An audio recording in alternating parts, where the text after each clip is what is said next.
ಸಂಸತ್ನಲ್ಲಿ ಮೂರನೇ ದಿನ ಕೂಡ ಗದ್ದಲ ಕೋಲಾಹಲಕ್ಕೆ ಸಂಸತ್ ಬಲಿಯಾಗ್ತಾ ಇದೆ. ಫಸ್ಟ್ ಹಾಫ್ ಅಂತೂ ಹಾಗೆ ಕಾಣಿಸ್ತು. ಪ್ರತಿಯೊಂದು ವಿಪಕ್ಷ ನಾಯಕರು ಹೇಳ್ತಾ ಇರೋದು ರಾಜೀನಾಮೆ ಈಸ್ಕೊಳ್ಳಿ, ಯಾಕೆ ಸುಮ್ಮನಿದ್ದೀರಾ, ಹಿ ಶುಡ್ ರಿಸೈನ್ ಅಂತಿದ್ದಾರೆ. ಮತ್ತು ಪ್ರಧಾನಿಯ ಮೌನವನ್ನ ಕೂಡ ಕಾಂಗ್ರೆಸ್ ಪ್ರಶ್ನೆ ಮಾಡ್ತಾ ಇದೆ. ವಿದ್ಯಾರ್ಥಿಗಳ ಭವಿಷ್ಯದ ಪ್ರಶ್ನೆ ಇದು. ಇಲ್ಲಿ ಕಾಂಗ್ರೆಸ್, ಬಿಜೆಪಿ ಅಥವಾ ಇನ್ಯಾವುದೋ ಪಾರ್ಟಿ ಅಂತಲ್ಲ. ನೀವು ಧರ್ಮೇಂದ್ರ ಪ್ರಧಾನ್ ಸರಿಯಾಗಿ ಎಕ್ಸಾಮ್ ನಡೆಸಿಲ್ಲ ಅಂದಮೇಲೆ ನೀವು ರಾಜೀನಾಮೆಯನ್ನು ಈಸ್ಕೊಳ್ಳಿ ಅಂತ. ಆಮೇಲೆ ಕಾಂಗ್ರೆಸ್ ಒಂದು ಅಂಕಿಅಂಶವನ್ನ ಕೂಡ ಇಡ್ತಾ ಇದೆ ವೀಕ್ಷಕರೇ. ನಿನ್ನೆಯಿಂದ ಕಾಂಗ್ರೆಸ್ ವಕ್ತಾರರ ಬಾಯಲ್ಲಿ ಇದನ್ನು ಕೇಳ್ಬೋದು. ಲಾಸ್ಟ್ ರೀ ಎಕ್ಸಾಮ್ ಆಯ್ತಲ್ಲ ನೀಟ್ದು, ಅದರಲ್ಲಿ 2.5 ಲಕ್ಷದಷ್ಟು ವಿದ್ಯಾರ್ಥಿಗಳು ಎಕ್ಸಾಮ್ನೇ ಬರ್ದಿಲ್ಲ. ನೀಟ್ ರೀ ಎಕ್ಸಾಮ್ನಲ್ಲಿ ಪಾಸಿಂಗ್ ಪರ್ಸೆಂಟೇಜ್ 55% ಇದ್ರೂ 2.5 ಲಕ್ಷ ಜನ ಎಕ್ಸಾಮ್ ಬರ್ದಿಲ್ಲ. ಯಾಕಂದ್ರೆ ಅವ್ರ ಮನೋಬಲ ಕುಸಿತು ಅನ್ನೋದು ಕಾಂಗ್ರೆಸ್ನ ವಾದ. जब चर्चा होती है तो किसी नियम के तहत होना पड़ता है और इसका व्यवस्था बनाना पड़ता है। मैं अनुरोध करता हूं कि चर्चा कब होना है, चर्चा का ड्यूरेशन, कितना लंबा चर्चा होना है और किस नियम के तहत होना है। माननीय स्पीकर महोदय, सारे पार्टी के फ्लोर लीडर से बातचीत करके इसका निर्णय किया जाए। सरकार पूरी तरह से नीट पेपर लीक पे चर्चा करने के तैयार है और इस देश के युवाओं का भविष्य के लिए हम सब मिलकर के एक सार्थक चर्चा हो, ये सरकार चाहती है। 3 दिनों से सरकार की ओर से हमने ऑफर किया हुआ है। मैं औपचारिक तौर पर आज अध्यक्ष महोदय, आपको नहीं बोलने दे रहे। अध्यक्ष महोदय, अखिलेश जी, आपको नहीं बोलने दे रहे। ये मुद्दा कांग्रेस, समाजवादी पार्टी, बीजेपी का नहीं है। ये मुद्दा युवाओं और छात्र नौजवानों का है। तो आपने इनको बुलवा दिया, क्या समझौता कर लिया आपने? क्या आपने क्यों नहीं बोलने दिया हमें? अध्यक्ष आपको मैंने महोदय, बोलने के लिए कहा, 1 मिनट प्लीज।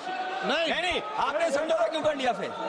हम लोग का बात भी अखिलेश जी नहीं, छात्र नौजवान ಡೀಟೇಲ್ಸ್ ಕೊಡ್ತಾರೆ ರವೀಶ್. ನೇರ ಸಂಪರ್ಕದಲ್ಲಿ ಜಾಯ್ನ್ ಆಗ್ತಾ ಇದ್ದಾರೆ. ರವೀಶ್, ಧರ್ಮೇಂದ್ರ ಪ್ರಧಾನ್ ಮತ್ತು ಸ್ಪೀಕರ್ ಭೇಟಿ ಸಹಜವಾಗಿ ಕುತೂಹಲ ಕಾರಣ ಆಗ್ತಾ ಇದೆ. ಆಬ್ವಿಯಸ್ಲಿ ರಾಜೀನಾಮೆಯನ್ನು ಸ್ಪೀಕರ್ ಕೊಡೋದಕ್ಕೆ ಬರಲ್ಲ ಇಲ್ಲಿ, ಬಟ್ ವಿದಾಯದ ಭಾಷಣಕ್ಕೆ ಅವಕಾಶ ಮಾಡಿಕೊಡಿ ಅಂತ ಏನಾದರೂ ಕೇಳೋ ಸಾಧ್ಯತೆ ಇದೆಯಾ? ಪಾಸಿಬಿಲಿಟೀಸ್ ಏನು? ಮತ್ತು ಬಿಜೆಪಿ ಡ್ಯಾಮೇಜ್ ಕಂಟ್ರೋಲ್ಗೆ ಹೇಗೆ ಮುಂದಾಗ್ತಿದೆ ಅಂತ ಪ್ರಮುಖವಾಗಿರ್ತಕ್ಕಂಥದ್ದು ಕಾಂಗ್ರೆಸ್ನ 3 ಬೇಡಿಕೆಗಳಲ್ಲಿ ಎಲ್ಲೋ ಒಂದು ಕಡೆ ಚರ್ಚೆ ವಿಚಾರವಾಗಿ ಬಿಜೆಪಿ ಈಗಾಗಲೇ ಒಪ್ಕೊಂಡಿರ್ತಕ್ಕಂಥದ್ದು. ಈಗಾಗಲೇ ಒಂದು ಸಂಸದೀಯ ವ್ಯವಹಾರಗಳ ಸಚಿವರಾಗಿರ್ತಕ್ಕಂಥ ಕಿರಣ್ ರಿಜಿಜು ಅವರು ಕೂಡ ಈಗಾಗಲೇ ಸ್ಪಷ್ಟಪಡಿಸಿದ್ದಾರೆ, ನಾವು ಚರ್ಚೆಗೆ ಸಿದ್ಧರಿದ್ದೇವೆ, ಎಷ್ಟು ಸಮಯ ಚರ್ಚೆ ಆಗಬೇಕು, ಯಾವ ಟೈಮ್ನಲ್ಲಿ ಚರ್ಚೆ ಆಗಬೇಕು ಅನ್ನೋದನ್ನು ಸ್ಪೀಕರ್ ಡಿಸೈಡ್ ಮಾಡ್ತಾರೆ ಅಂತ.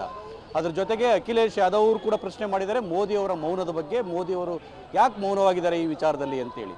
ಹಾಗಾಗಿ ಕಲಾಪ 2 ಗಂಟೆಗೆ ಮುಂದೂಡಿಕೆ ಆಗಿರ್ತಕ್ಕಂಥದ್ದು. ಆದರೆ ಈ ನಡುವೆ ಆ ಒಂದು ಧರ್ಮೇಂದ್ರ ಪ್ರಧಾನ್ ಅವರು ಸ್ಪೀಕರ್ ಓಂ ಪ್ರಕಾಶ್ ಬಿರ್ಲಾ ಅವರನ್ನು ಕೂಡ ಭೇಟಿಯಾಗಿರ್ತಕ್ಕಂಥದ್ದು. ಪ್ರಮುಖವಾಗಿ ಆ ಒಂದು ನೀಟ್ ಪ್ರಶ್ನೆ ಪತ್ರಿಕೆ ಸೋರಿಕೆಯ ಪ್ರಕರಣ ಮತ್ತು ಅದರ ಆಗ್ತಾ ಇರ್ತಕ್ಕಂಥ ಬೆಳವಣಿಗೆಗಳ ಬಗ್ಗೆ ಸ್ಪೀಕರ್ಗೆ ಮಾಹಿತಿ ಕೊಡೋದಕ್ಕೆ ಹೋಗಿದ್ದಾರೋ ಅಥವಾ ಎಲ್ಲೋ ಒಂದು ಕಡೆ ಚರ್ಚೆಯ ಸಂದರ್ಭದಲ್ಲಿ ಯಾವ ಲಿಮಿಟ್ಸ್ನಲ್ಲಿ ಚರ್ಚೆ ಆಗಬೇಕು ಮತ್ತು ಅದಕ್ಕೆ ನಾನು ಸುದೀರ್ಘವಾಗಿ ಉತ್ತರವನ್ನು ಕೂಡ ಕೊಡಬೇಕಾಗತ್ತೆ, ಅದಕ್ಕೆ ನೀವು ಅವಕಾಶ ಮಾಡಿಕೊಡಿ ಅಂತ ಕೇಳ್ತಾ ಇದ್ದಾರೋ ಅನ್ನೋದ್ರ ಬಗ್ಗೆ ಕೂಡ ಸ್ಪಷ್ಟವಾದ ಮಾಹಿತಿ ಇಲ್ಲ. ಯಾಕೆಂದರೆ ನೀವು ಹೇಳ್ದಂತೆ ಸಚಿವ ಸ್ಥಾನಕ್ಕೆ ರಾಜೀನಾಮೆ ಕೊಡೋದಾದರೆ ಸ್ಪೀಕರ್ ಅವರಿಗೆ ಭೇಟಿಯಾಗಿ ಅವ್ರು ರಾಜೀನಾಮೆ ಕೊಡಬೇಕಾಗಿಲ್ಲ.